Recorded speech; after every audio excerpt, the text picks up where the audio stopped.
Tuesday. Thursday. Yes, happy Tuesday. Yeah, you are on the opposite side of the world, aren't you?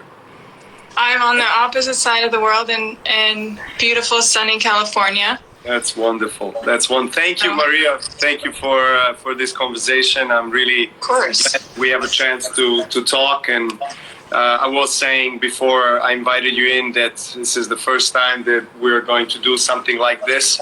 We have done some funny ads for our racket sponsor Head. We can talk about that a little bit. And I think the last one we did, I hit you in the balls. So I'd like to want to make sure that.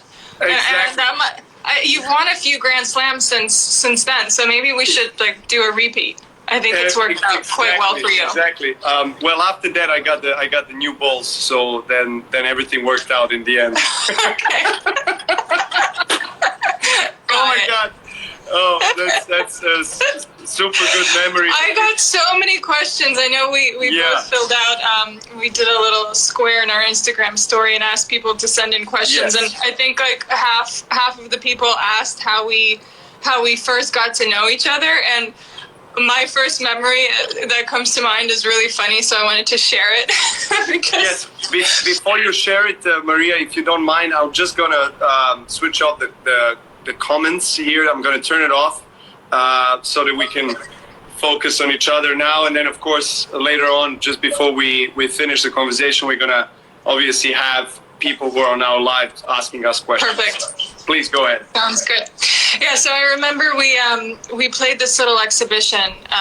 And this is like, I was young. I mean, you were young way before you had, any Grand Slam titles, or I don't know if you'd even won a tournament at that point, but we played this little exhibition at La Quinta in Indian Wells. Do you remember that? Yes. And I think we're playing a mixed doubles against each other, and you said that if you'd win, I would have to pay dinner. And I was like, okay, whatever, who is this kid?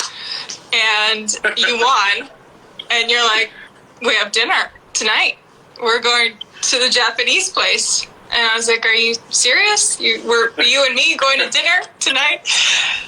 And so we did. We ended up going to dinner. And it was so funny because you pulled out, I think it was like an old Kodak camera, and you asked the waiter to take a photo of us. And I was like, this feels like I auctioned off myself to a dinner. And here we are. It's actually what happened. Maria is saying the truth, right? I think you were fanboying. Do you? You had a fanboy moment. Do you recall who we played with that day? No. I don't remember anything about that. I just remember going to that dinner, and this like old school camera comes, and the waiter's like, "You want a picture of you two?" And you're like, "Yeah. It's great memory." It was a really good memory. Oh, by the way, I lost that camera, so there goes my first photo. You don't have that. That would be really nice to share. Yes, well, you have to admit to everyone here that you lost on purpose that mixed doubles match. Ah, right. Okay, I got it.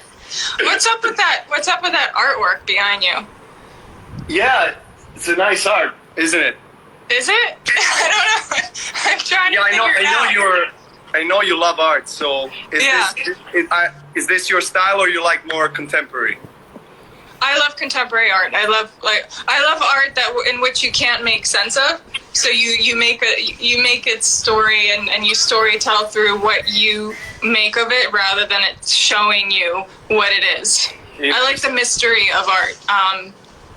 But you like to kind of find the secret code in it, and kind of inspires you to think deeply about. Yeah, I think art.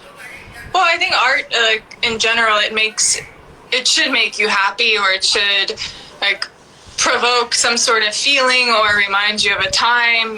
For me, some art for me were kind of incremental in my collection because it I guess signified the time or a certain, maybe a victory or a time I was going through. To still be able to look at it and feel like, oh, okay, that memory comes back and and recollection. I know a lot of people buy art like as an investment, but I've always seen it as a hobby and something that I. Do you also do you paint yourself? Oh no, no. I'll leave that. You probably paint with your children, huh?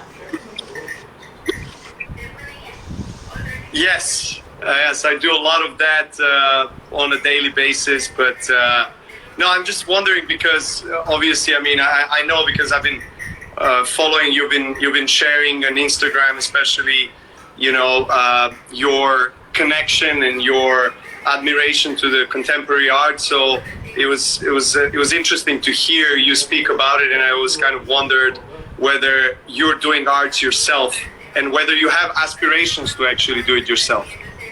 I actually, I'm really interested. Part of this whole new retirement thing, whatever that really is,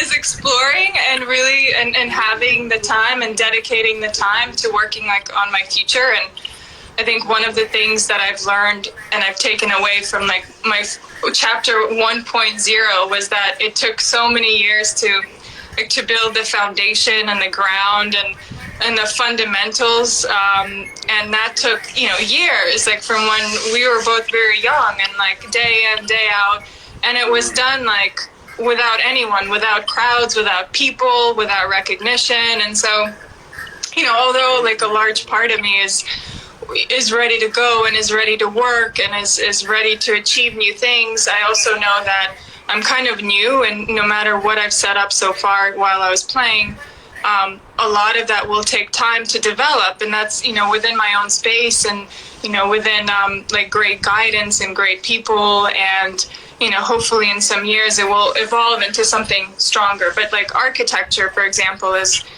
a form of art that I've always been interested in. I built my home a few years, and I'm currently working on a few like health and wellness sporting facilities. First one we started working in is actually in Los Angeles. So yeah, so that's a little bit part of the art world. So we spoke about this yesterday on the phone when we were talking about like things that we're going to talk about on this live. And you. I know. I wanted to make sure there's like no questions that I ask you that you're like, what? I'm not prepared for this. But you said anything goes, so beware. Exactly. Same here. I wanted to actually know more about your transition, because you talk about the retirement that was obviously not a while ago, and I we didn't really speak since you retired from professional tennis, but it did strike me, and I have an impression that you have probably one of the smoothest transitions out there from all the tennis players, both men and women, that I've followed over the years.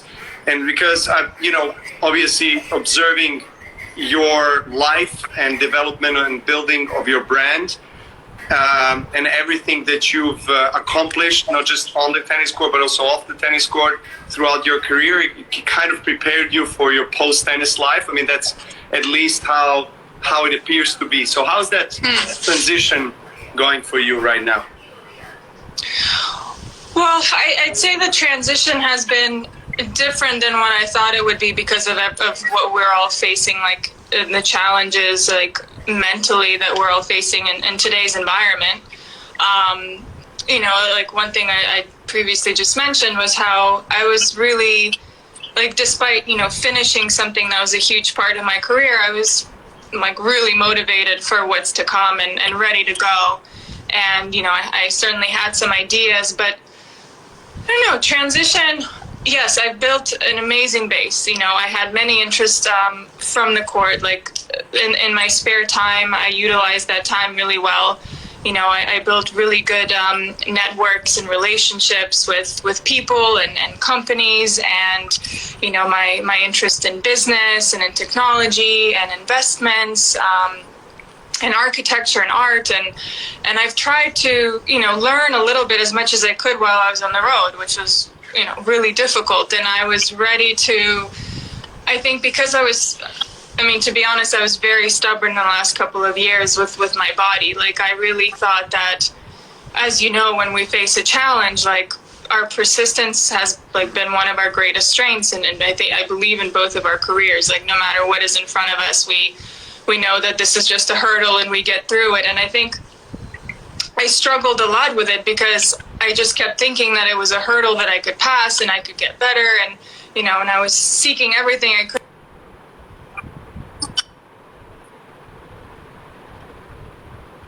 Arriving on the match court, and it was no longer like winning the match and the feeling of like that victory that I that I had an opponent across the net and I was able to like win the match point.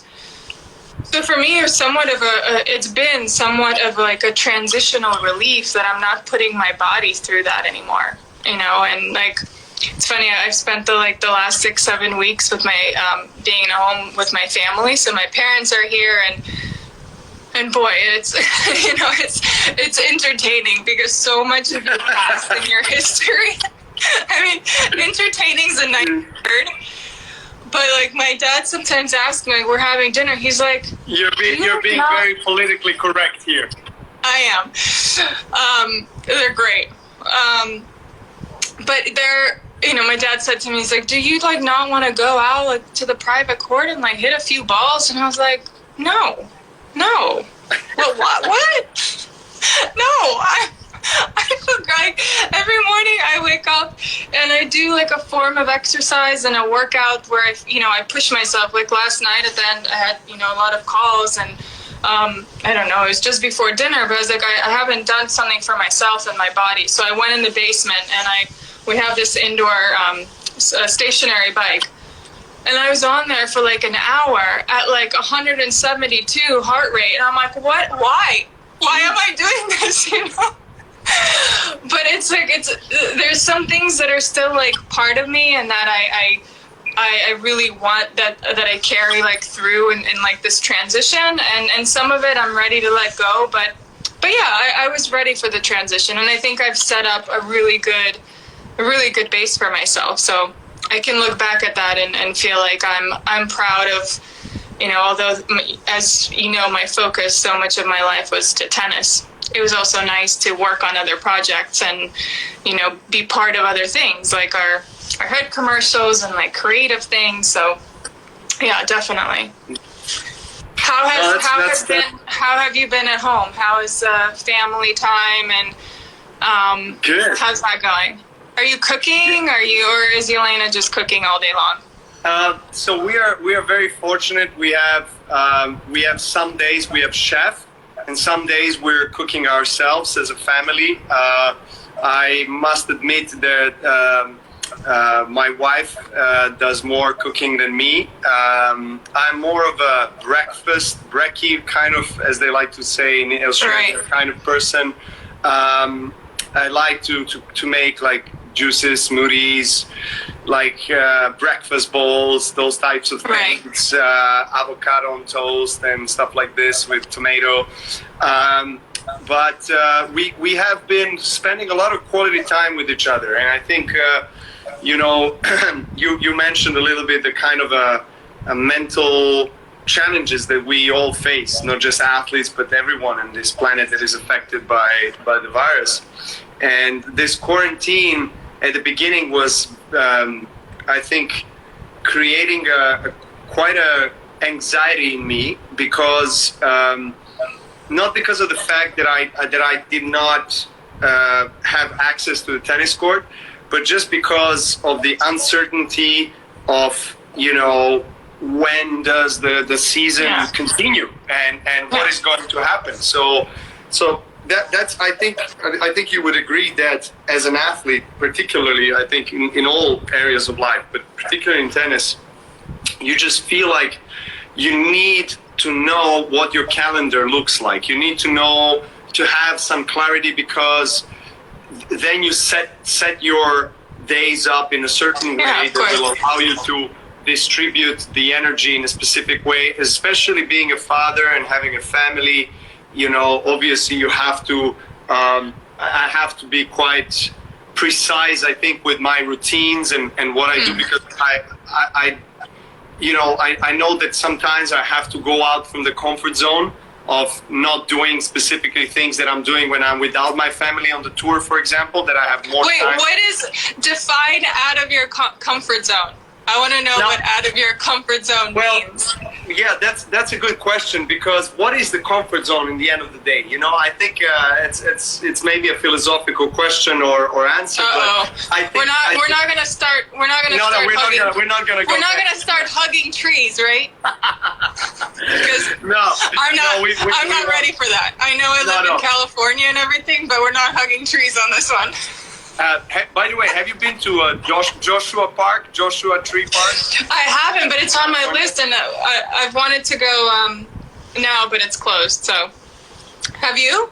You should. It's an amazing place. Yes, I have. A few years ago, it's like one of the nicest places that I've seen. Oh, amazing trees, amazing nature, landscapes, everything. But let's go back to the other comfort zone that I wanted to respond to. Okay. Back to cooking at home. No, the reason I asked you about cooking is because I remember growing up, and I was in my already when I had started playing a little bit of tennis. I was, my grandmother was very much part of our family, and she would cook all the meals for us, and I would go in the kitchen and I would ask her, like, oh, this was so good, like, can you give me the recipe so when I'm older I can cook this? And she said she would never give me the recipes because she told me, she's like, I do not want you in the kitchen when you're older. And I was like, this doesn't make any sense. But now I'm every day, I tell you, when I'm emptying and putting in the dishes in the dishwasher, I'm thinking of her. Because I'm like, God, these men, they eat so much food. It's a lot. Every day. I know. No breakfast, lunch, dinner, snacks, tea time. Hey, we need strength, You do need strength. We need muscles to move stuff around the house, right? Move tables, chairs, beds, and stuff. That's where we are. I think. Oh, okay. What beds are you moving? But how are you? Are you maintaining a good diet, like, throughout this time? Yes. Well, I am. I don't. I'm one of these people that really doesn't have problem with gaining weight. In contrary, I have another problem. I have problem with losing weight. So I have to, stay so to say up to speed with my nutrition, but at the same time with exercise and everything. And look, what I was referring to, it's been now more than 2 months, and we're in a country that right now we're in Spain, which has one of the worst circumstances, like corona numbers and everything, from all the countries in Europe and in the world, actually. And so we've been locked down for 24/7 for 2 months. So we've been fortunate to have in the house where we're staying at the moment to have a swimming pool, to have a garden, have a little gym so we could work out and kind of stay fit. And it's interesting that you were saying, because I was looking at some of your videos on Instagram of you doing your home gym training, and it's really like, when you're an athlete and when you're used to these things, it's such an integral part of your day that it's almost impossible to think about days where you're not doing something, even if it's like a stretching, yoga, whatever it is.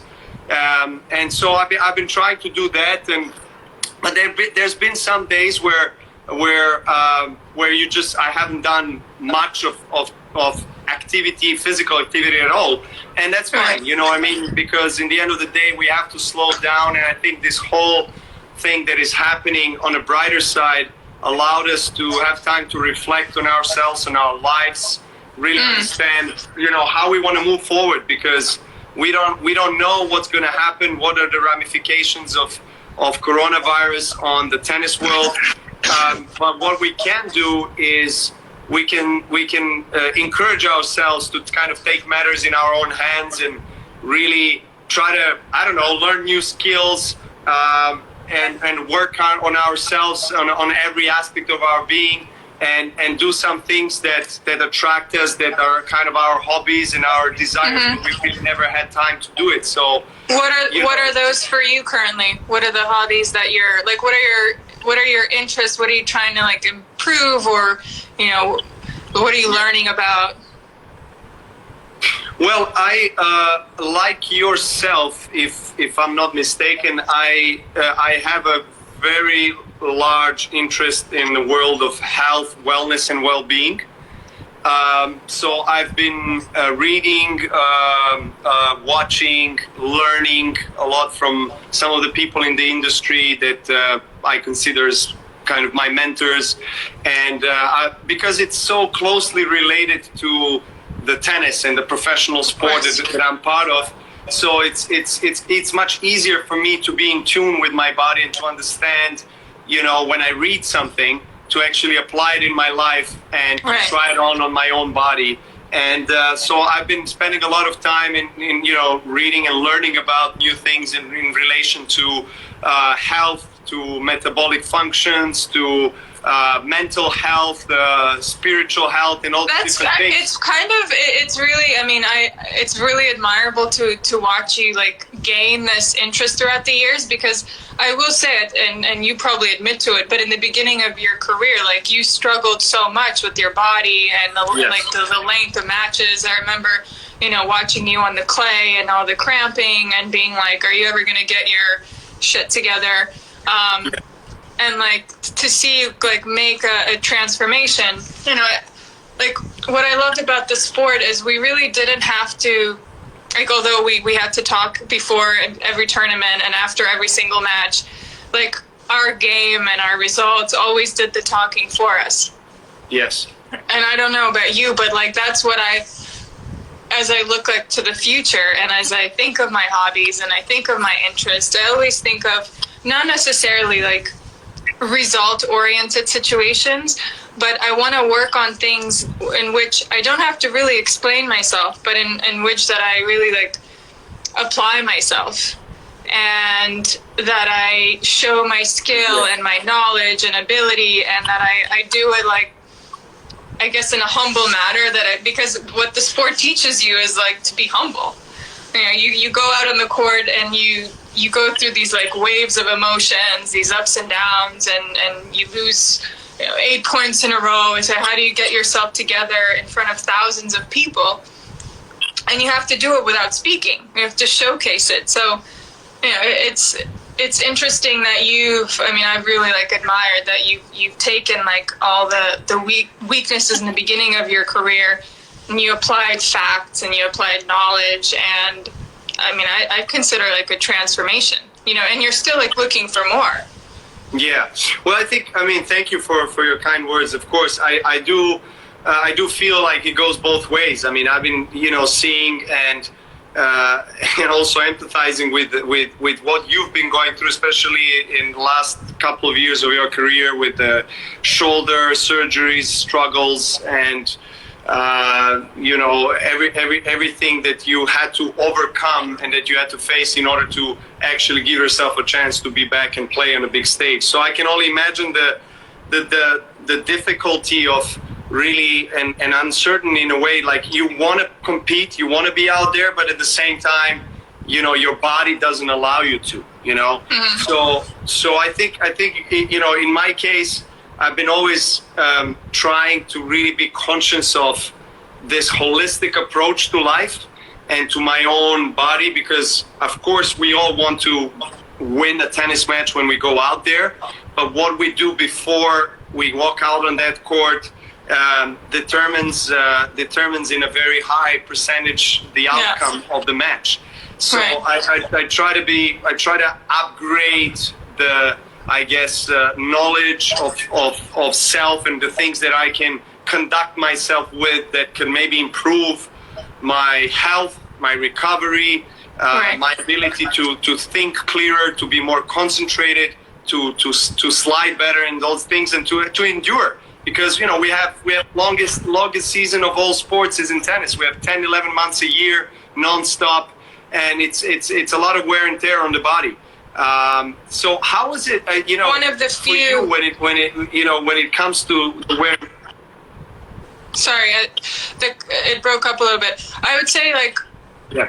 you've definitely chosen the route that is somewhat of a, not the one that everyone would take. Like, you've taken, and I think that's a big risk. Like, you've taken the route that you felt was personal to you, that catered to you and your needs and the way that you felt, and you went against and you continue to do so, to push like against the norm of what is normal, like through your diet. I mean, you were kind of one of the first few that spoke about how this transition in your diet really helped like your body like maintain its ability to withstand these long matches, and then the physicality of 7 matches in a 2-week time period at a Grand Slam. And you were very vocal about it, and I think it definitely, I mean, not like that I'm at a level that you are, but I think it's made us realize as athletes on all across the spectrum how important that really is. And not all of us can be that disciplined. I mean, look,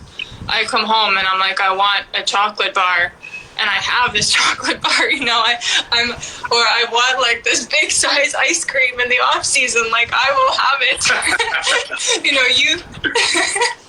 Which leads me to say, like, Yeah, when you I do have my guilt pleasures as well, Like, what?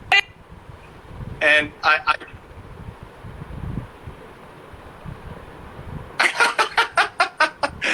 some dandelion root with a sprinkle of peach compote. Oh God! I love ice cream. I'm kind of weak on ice cream. Okay, so you have some dairy. Like, what was when you last had like a big victory, which was like very recent? But what did you indulge in, or what was your biggest celebration? I'd say. In terms of food. Yeah, food and everything. Alcohol, I don't know. No, I'm not big on alcohol at all. I don't drink for many years. Although I saw that one of the messages the questions that you got from one of the people, and you actually posted on your Instagram stories, was whether were you ever playing hangover a tennis match? Was that a question? Yes, that was a question. We can both answer it if you want. Yeah, you go ahead first. Okay. Ladies first. No, I will say I've never been drunk going into a match, or like hungover. Well, definitely not drunk. Wait, let me back up for a second. No, I've definitely never been hungover. I'd say the one match where I only slept like 3 hours was not because of alcohol, but I don't know what, something was like happening off the court, and I barely got any sleep. It was the final before the Rome tournament, and I was playing Carlos Suarez Navarro. Mm-hmm. I don't know how I managed to win that match in 3 sets, but I remember, like, if this is what it feels to be hungover playing a match, like, I never want to be in this position. And you can see, like, when I win the match, I'm just so relieved that it's over, win or lose, because I'm completely deflated.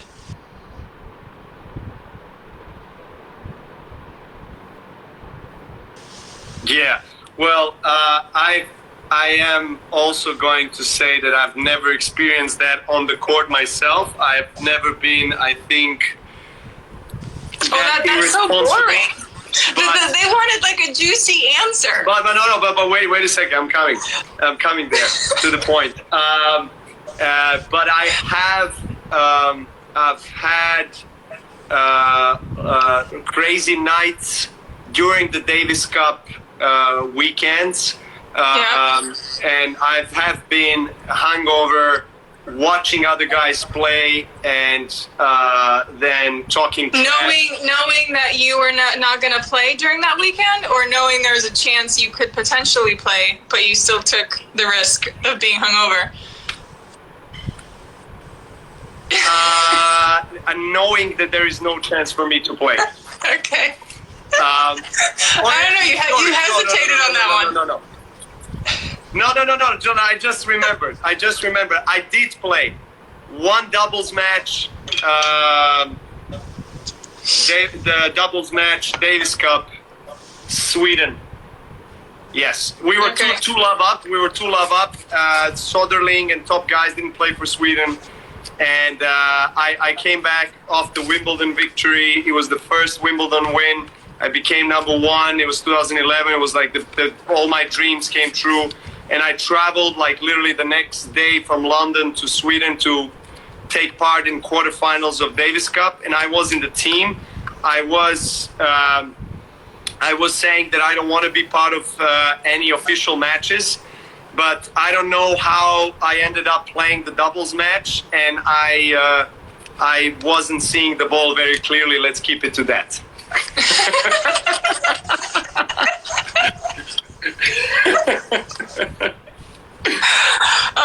Boy. I guess it happens. At least it's doubles, so I have a justification for for doing it in doubles, even though it's not fair towards the doubles guys, but still was in doubles. Oh, that's great. Oh, memories. But not anymore, huh? No. I'm not good with alcohol at all. Glass of wine occasionally, yes. Red wine, no white wine. I would not have. I don't know. You asked me what was the biggest celebration in terms of Yeah, what was food? the biggest celebration you've ever had? There was some cakes, around there, like dairy and stuff that I usually don't eat and don't consume. And that's really risky for the viewership. They're like, oh. You're putting me on the spot here, but I'm weak on my mom's cuisine, my mom's desserts. So when my mom prepares a cake that is made with the original ingredients and original recipe that includes dairy and regular sugar and all these things, I'm not asking questions. I'm just like you go for it. Exactly. Yeah. Exactly. Why don't we pivot to mindset? Yes. I would. Before it's a very easy transition from alcohol and very dairy, hard to sugar. transition from one thing to another. To mindset. Okay, let's go to mindset and mental strength. So I was always amazed with the level of intensity that you bring out on the court. Not just on the court, but also off the court. We've known each other now for a while. I mean, over 15 years, and I know. I don't want to say the real Maria, but I know the other Maria that most of the people don't see on the court or off the court within the premises of tennis facilities. So how did you manage to keep that level of intensity consistently throughout your career? Like once you step onto the tennis club, it's game face on, that's it, and I'm just sticking to it. Yeah. I think a few things. I think when I was, a lot of it comes from your beginnings, and during the time when I came to and moved to the United States, I was always the odd one out. When it was a group, when it was the tennis classes, I was always this kind of the duckling that would be in her own little world. I was very skinny and frail, and I didn't have the best English at the time. So, but I was good, and I had this I had this potential, and I think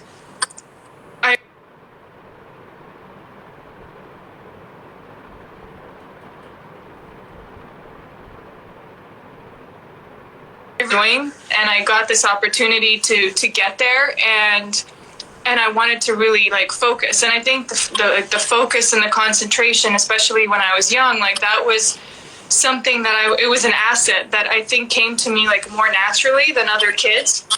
And I realized that through this focus and through this concentration day in, day out, that I utilize it so much better to my advantage than other people. And I compensated for like the lack of maybe my physicality, or the lack of like supernatural talent. I had great strokes, and I had a big serve when I was younger, and I used my weapons really well. But I had to work. Like it didn't come naturally to me. Like it came with a lot of work. So I think I carried that feeling that it wasn't coming easy to me, and that I constantly had to be like on this edge and wearing like horse blinders on from a very young age. And I took it with me to when I turned professional. And after winning a first Grand Slam, when you're torn into like scenarios that are so out of your control, it was really like to be in this single linear path was really I felt like it was my only chance to continue being great at what I was great at. And so like I would, every coach that I've had, like they would know when it's match day and we get in the car from the hotel, like the Maria that closes the door in the car is very different to Maria that, they see when we're doing a practice week. Yeah. Or the week before when we're practicing. Like I get in a car before the match. I'm like, I've got my headphones on. No one talks. I'm thinking, I'm visualizing how I see things, game plan, how I'm feeling, the nerves and the pressures, how I'm handling them. And also it's like you, and it's your personality. It's who we're entertainers, right? So part of that was also like this shield and this character of mine that I carried on the court. And I just kind of kept going with it, and that's who you got. And I never, as I look back, I never pretended to be someone who I wasn't, right? Those were all like qualities that made up Maria. They weren't like qualities that I saw along the way and that I picked up and that I was like, okay, now I'm going to try this. Like, it was like that from day one. And so at least I was consistent with it. You certainly was. But yeah, I was very consistent. But I think what's also interesting for everyone that's on and listening to this is to understand, because even though like mindset was and is our greatest strength, I think what's interesting is learning how sometimes like we were able to get it back when it wasn't in our favor, or when we felt like it was lagging. And I'd love to like hear your perspective on what you would do to help bring it back, when you needed it, when it wasn't natural. Yeah, that's a great question. I think that recovery, basically in mental, emotional sense, is something that I feel I have personally worked on a lot. I've dedicated a lot of attention in my mental training to be able to recover quickly from being down on myself, being down on life in general, whatever it is, being in a negative state of mind and experiencing emotions like disappointment, anger, fear, whatever it is, and being able to transform that very quickly back to the homeostasis, back to the balance on being confident in myself on the court, and bringing that self-belief that actually is necessary, as you know, to manage to be successful in what you do, not just on the court, but off the court as well. And obviously when you are on the court, like for example, for me, right now, tennis, it was different in the first part of my career. Obviously it was mostly about winning, about achieving goals, also very, very dedicated to that purpose, hard training, hard work, just raw strength and power towards the achievements. But now, like in the last probably 4 or 5 years, I've realized also becoming a father that has, awakened some dimensions of myself that I've never really knew that they're there. And I think the tennis right now represents a battlefield and also a school of life for me, because on the tennis court I get triggered like nowhere else in my life. And I'm sure you can identify, you can correlate to that, right? Yes, except I think I did a better job of hiding it than you. Exactly.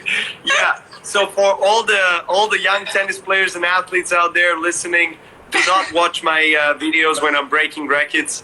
But sometimes I did have a lot of these outbursts and emotional kind of breakdowns, and I still have them, on the court. I think I have them less, but I still, throw a racket. I still scream. I still, and then I understand that. I think once I made the distinction difference between like my behavior and myself, who I truly am, that's when I felt like it's easier for me to accept that I'm going through these stages, that I have flaws, that I make mistakes, and that I'm going to feel this way because it's a super high intensity. There's a lot of pressure. You're by yourself, nowhere to hide. So, you either win or you lose. It's all up to you, right?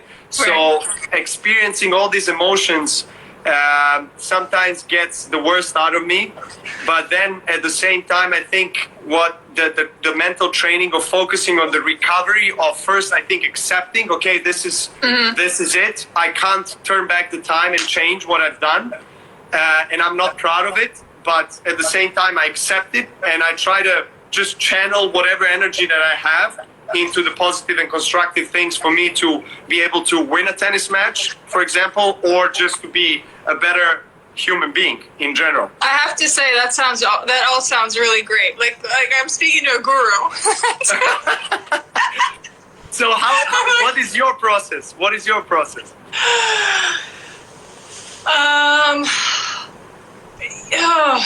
I'd say I think I rely I never mind showing my weaknesses in front of. I was very comfortable. It's so funny because we're all so exposed, but yet in a world where you're so exposed, I always felt really comfortable showing the truth and weakness and the things that are just that, I don't know, that are part of our characteristics and flaws that are maybe, okay, they're not perfect, but they're who we are.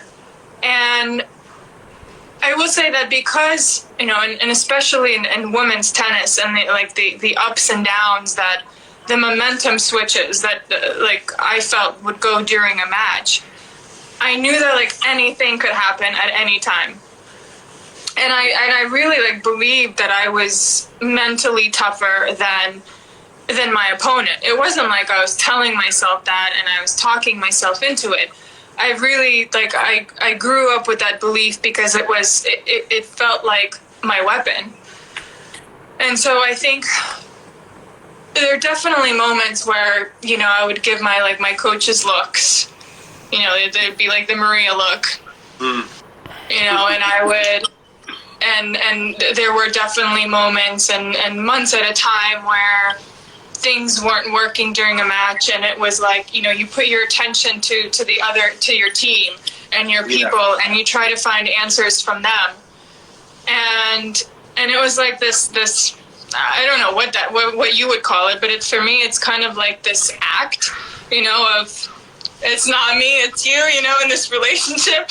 Yeah. Of course. But I feel I kept it together all right, but because of the momentum changes in the game, I knew that if I was just a little bit more patient and I could persevere not playing my best tennis and it felt like a game to me, and I liked that game because I felt like I was better at that game. Yeah.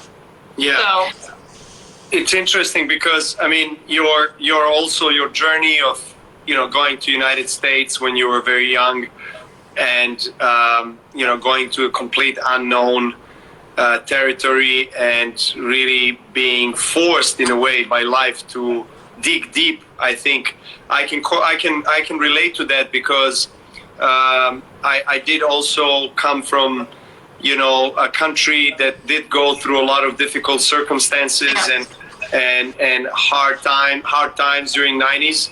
So I understand that maybe coming from literally nothing in a way, and trying to create something really gives you this humility, and it gives you also humbleness, and really it also brings you to the center really quickly, as you said when you talked about yourself and your game face when you arrived to the tennis, and you were saying, like, you get a chance, you want to put all your focus onto that and not really be ungrateful for that opportunity to compete. So I think that's a very powerful message, because many times we take things for granted, and I mean it happens to me. I try to be conscious of every moment, but a lot of times I catch myself like, hey, wake up. Remember where you're coming from. Remember who you are. Remember what's going on, and be grateful. Do you sometimes? Beautiful thing. I notice when you're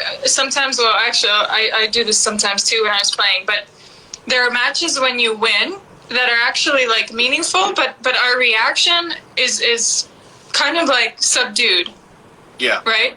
And then there are other situations in matches where we're so excited and we're in full celebration. What do you think? What do you attribute that to? Well, I think it's individual cases. To be honest, I think sometimes there's just an element of you not feeling your best, maybe on the court that day.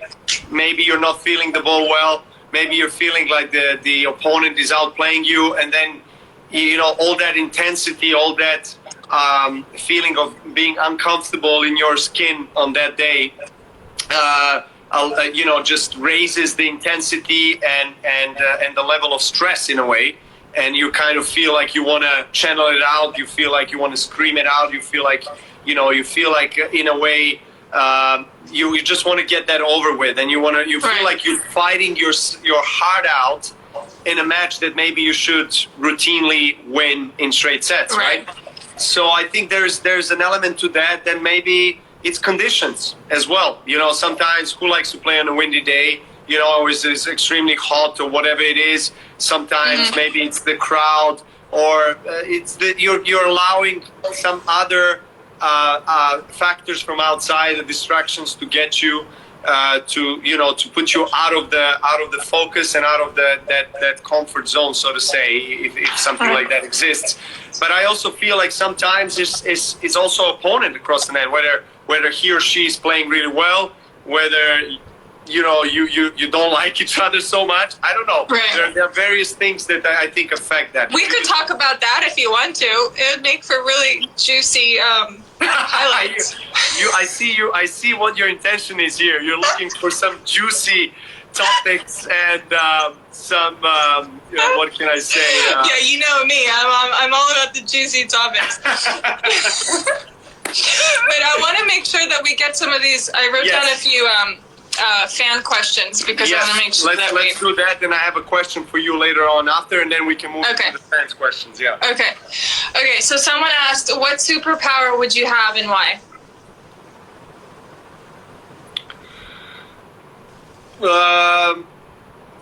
I think teleportation, because I'm really tired of traveling, so I just want to teleport myself somewhere.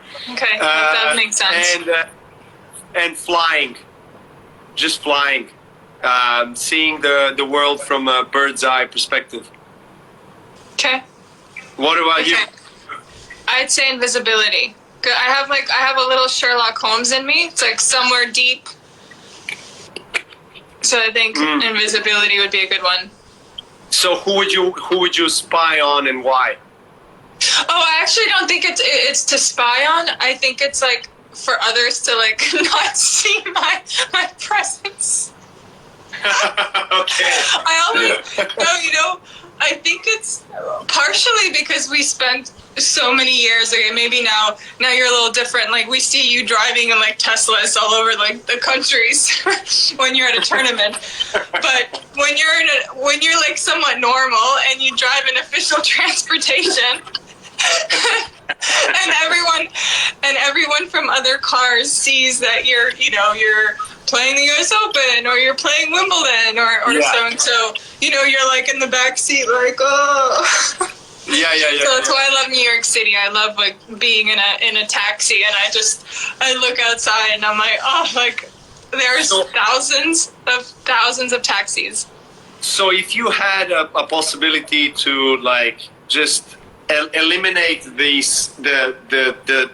successful athlete and brand that Maria Sharapova is, recognized around the world, if you could pick a place where you want to just stroll on the streets and just walk around being free and not recognized, where would that be? I don't know. I don't mind.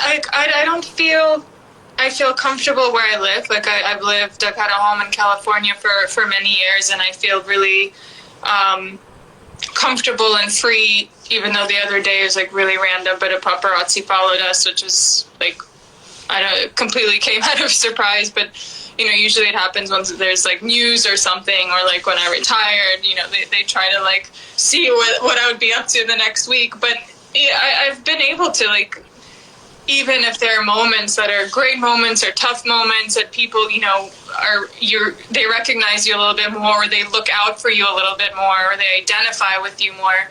I've never really shied like away from that. I think it's, in the last like 5 to 10 years, I've really I've embraced it. I've embraced the people that come up to you and acknowledge and say, that, wow, like we get to meet you, we've seen you on the TV and we see what you've done for years of your life. And, now we can come up to you and say hello and, wish you luck. And, that I don't mind that. So I wouldn't say there's anywhere like I feel comfortable when I'm in the United States. Russia's a little bit tougher.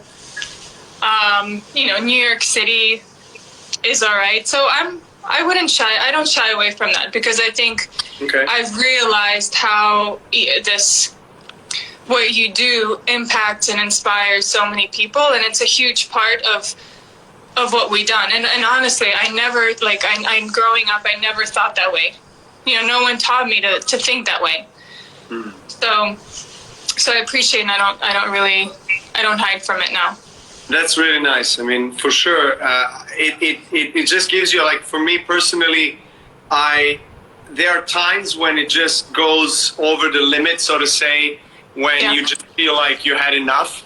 Yeah. And you want to. Yeah, and sometimes it's just inappropriate.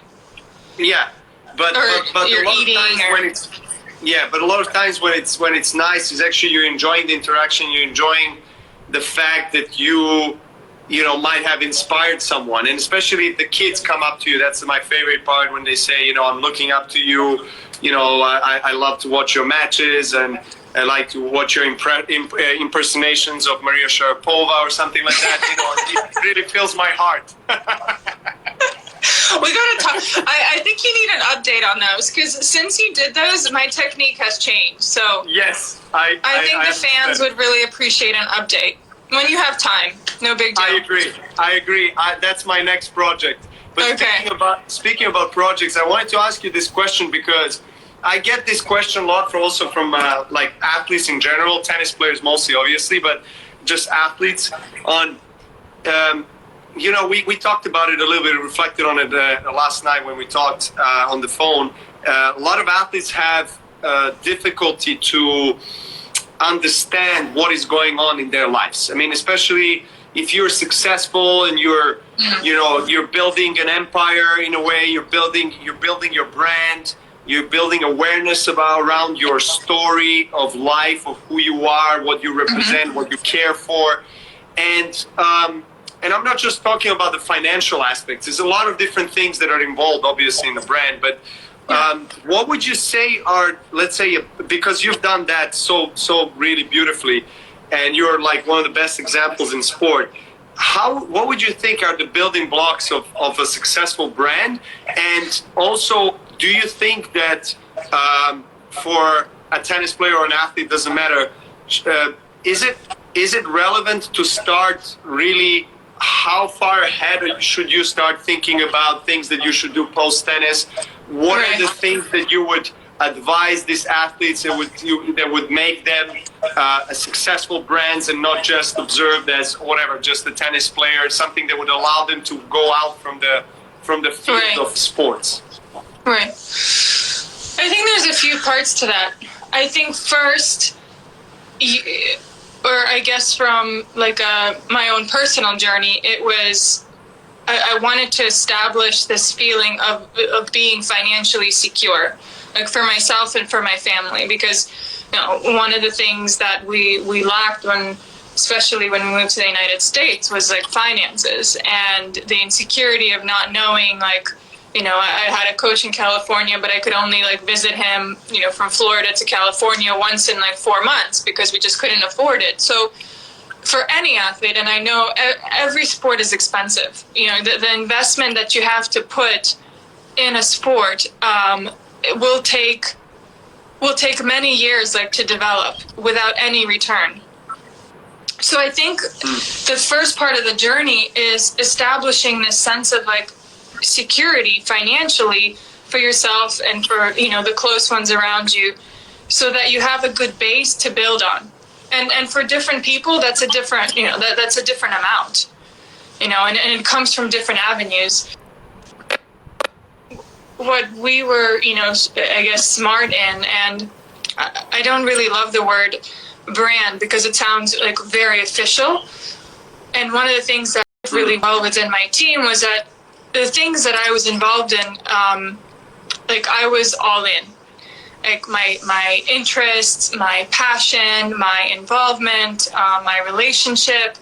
I mean, I think of like all the sponsors that I've had, like long-lasting sponsors. I've been with Evian for 10 years. I've been with Nike since I was 12 years old. And I think of like the building stones of that. And it didn't start with them, putting millions of dollars in my bank. That's not how things happen in life. It's not realistic. It starts with understanding what do you both need? How do you work? How much time of mine? Do you understand my priority? Do you understand how I work? And with that, you build like these strong, within a company like Nike, you have hundreds of executives, right? So you get to know one and leads to another. You do one project within like a sportswear team, that could maybe potentially help you with something else. So after learning those goals, you establish relationships, and relationships are very authentic because you learn so much about each other and you understand what that really means. And maybe, correct me if I'm wrong, but based on your experience, but relationships have helped me tremendously. And then I think of, the deal making has really transitioned in the last few years for me because I'm actually more excited about investing in like young and up and coming brands, which, whether it's technology, whether it's like the health and wellness space, people that have brilliant ideas, have great skills, maybe don't have the finances yet, don't have the connections or the networking. Like I'm really passionate about helping them grow. And I'm still, I've had Sharapova for the last 8 years, and I'm learning so much about like business through that. And in the beginning, it was a very expensive hobby. I didn't have any like particular goals with it. Now I consider myself like savvy in this area because I understand what deal making is. I make deals myself. I don't rely on agents anymore, maybe to do things for me. So and all that is about growth. When you're young, you can't make those decisions for yourself. You have to have the right people. My parents were like incredible and witty and smart and made right decisions for me, which I recognize is very fortunate. That's beautifully said. Thanks for explaining that. I mean, I was watching your documentary a few years ago. Was it 2017? And also your book Unstoppable. I think that's where like you've allowed people to come closer to you even more. I think that's the power of documentaries and power of the book, is that you really go deep and you reveal certain things that haven't been really revealed for many years throughout your career. I think that was really nice because that allowed you to express yourself even, I think even more, and allowed also people from, let's say, brands from or companies or individuals that come up with some ideas that really never knew, that never understood you in that way. Right.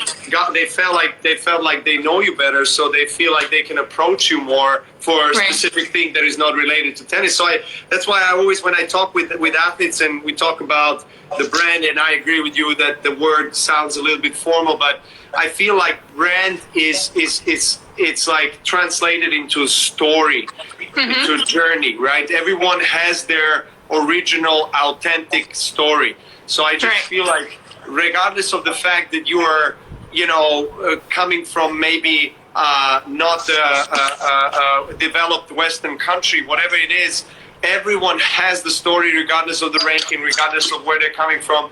And I feel like there's just maybe not enough maybe decisiveness or courage to take the step into unknown and really tell that story and be bold about it. Why not? Yeah. And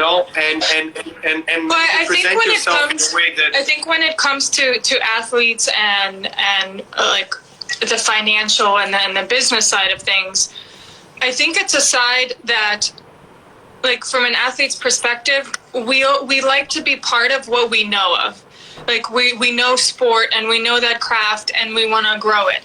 But I feel like when there are things that we're not quite familiar with or we're not as good as, we put it like on the back burner. And for many athletes, that means putting people in place that don't have your best interest and that end up utilizing your wealth and your fame to their advantage. And I think it's incredibly sad. But I'd say, if anything, like, there's, make sure you know what your bank account looks like. You know where your investments are going. Make sure you know how your portfolio is performing. All those things that we might seem, okay, we don't know, like, what does this mean? We have other people. No, like, take it into your hands. Don't be afraid to make the mistake, but at least you make it. Don't let other people make it for you. Absolutely. I agree with that 100%. I think everyone should have essential knowledge of understanding the financial, because we live in this financial world, and of course, once you're a successful athlete and you're competing on a certain stage, once the numbers start growing on your bank account, of course you feel great, you feel more liberated, but then many, unfortunately, in my experience, majority of athletes really don't have any idea of what is going on with their portfolio, with their investments, with their P&Ls. And so I think that's a really good message. Take the matter in your own hands. And really, if you don't want to blame someone else, or if you don't want someone else controlling your life, just do it today. Go online, take books, take a mentorship program, whatever it is. You can always find ways these days to learn. There's so many different channels. So, do you want? Maybe I'll switch on the comments now, and I'm gonna ask everyone watching. Let everyone back in. There we go. We'll go. Yeah, we'll wrap this up. This is by far the longest Instagram live I've ever done. Not that I've done so many, but. I feel privileged. I do feel privileged. Okay, so this is a very good question. Coming from a profile called Alvern14, Maria, if Novak would do an autobiography, what should be the title? Ooh, Ooh. Wow. Yeah. Oh my goodness. I have a few, but I have to run them by you first. Okay. I don't think. Let's delay this. Okay, well, I think much of it will. I mean, you have to play up to all your strengths, and there are many, but like that have to do with grit and perseverance. And I think there's a nice. I actually, when I was writing a book, and I don't know how this applies to you, but I felt like so young to be writing one, and I wanted it to be called "To Be Continued," because it's like, you know, you're writing an autobiography, you're in your 30s, and you want your life to continue, and they're like, no, you're already talking about the future. You got to talk about like now, like what you are, the years behind you, not the years in front of you. So. Of course. That was a tricky one. That caught me off guard. We'll have to report back. So I have another one from Sophie. Question, Maria, and I mean for both of us, what is the most inspiring documentary or movie that you have seen in your life? Wow. I thought. I mean, I think I've seen it since he's passed away. Yes. I love the way it was shot, and I actually got to know the producers in the last few months that did it, and they said that was like the third version of the documentary. That he's such a perfectionist that they had two versions, and he was like, I'm not happy with this. I'm going to make this even better. And he was just such an inspiring and special individual, and I thought it did a really good job of just capturing like how competitive he was and how relentless he was, and I wanted, like, when it ended, I wanted more. Yeah, it's same. Absolutely, Muse was. I had that privilege to know Kobe personally, over the years, and have a relationship with him, and he was definitely one of the mentors that I had in my life, and he was really there for me when I was experiencing an injury and coming back, and I seek for an advice, and just from people that have been there, that understand what you're going through, and he was truly a special person. So that was very. There's very profound documentary, absolutely. The other one that I really liked. I don't think you probably didn't watch it. It was called. It was aired on HBO. It's called Once Brothers, and about two basketball players from our region, Vlade Divac from Serbia and Dražen Petrovic from Croatia. And HBO did this series with Vlade because Dražen Petrovic was arguably the greatest basketball player ever to live in ex-Yugoslavian region, and he died in car crash. I think I can't remember the year exactly, but it was kind of a long time ago, more than 20 years ago.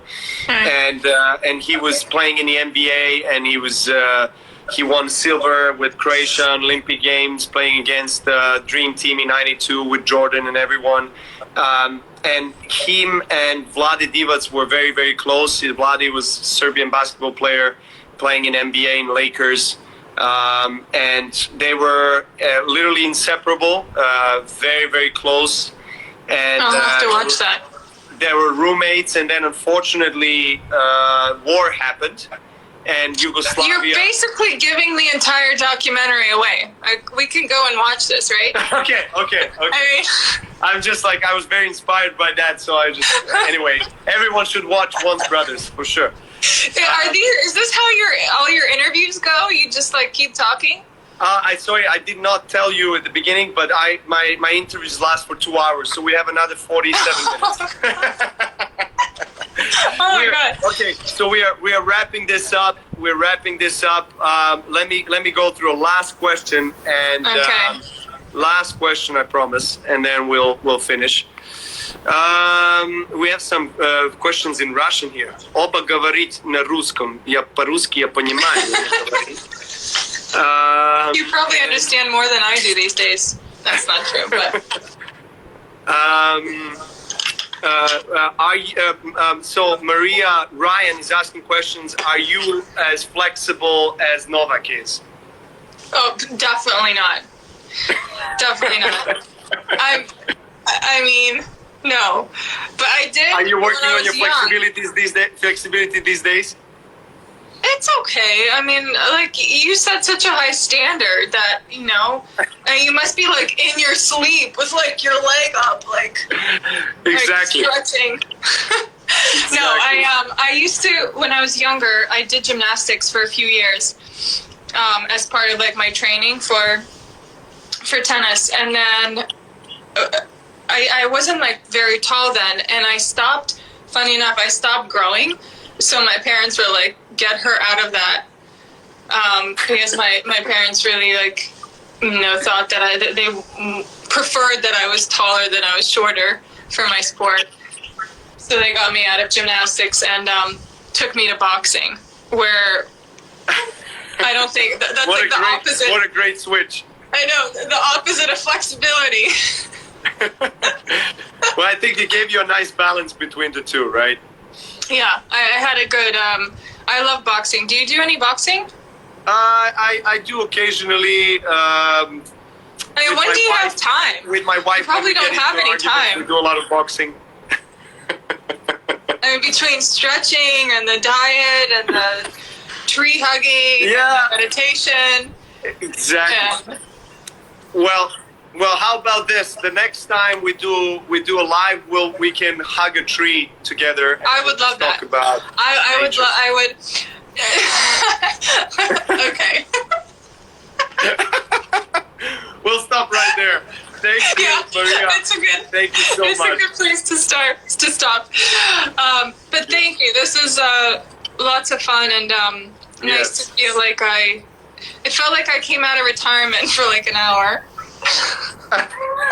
Okay, well, at least we can have a nice friendly hit in California next time we're Okay. there.